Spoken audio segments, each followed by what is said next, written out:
సముద్రములో త్రోవ కలుగజేయువాడును, వడిగల జలముల్లో మార్గము కలుగజేయువాడును.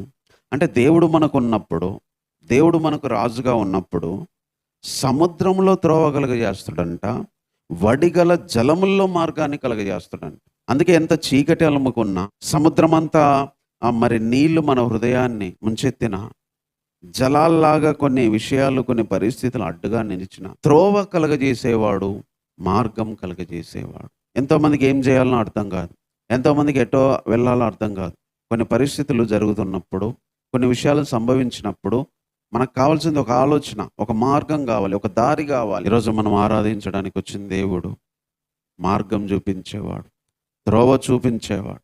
ఎవ్వరూ ఇయ్యని దారి, ఎవ్వరూ చూపించని దారి ఆయన సముద్రంలో వేసి, నీళ్ళల్లో వేసి తన ప్రజలను దాటించినట్టుగా ఈరోజు మనల్ని దాటియగలడు మన జీవితంలో.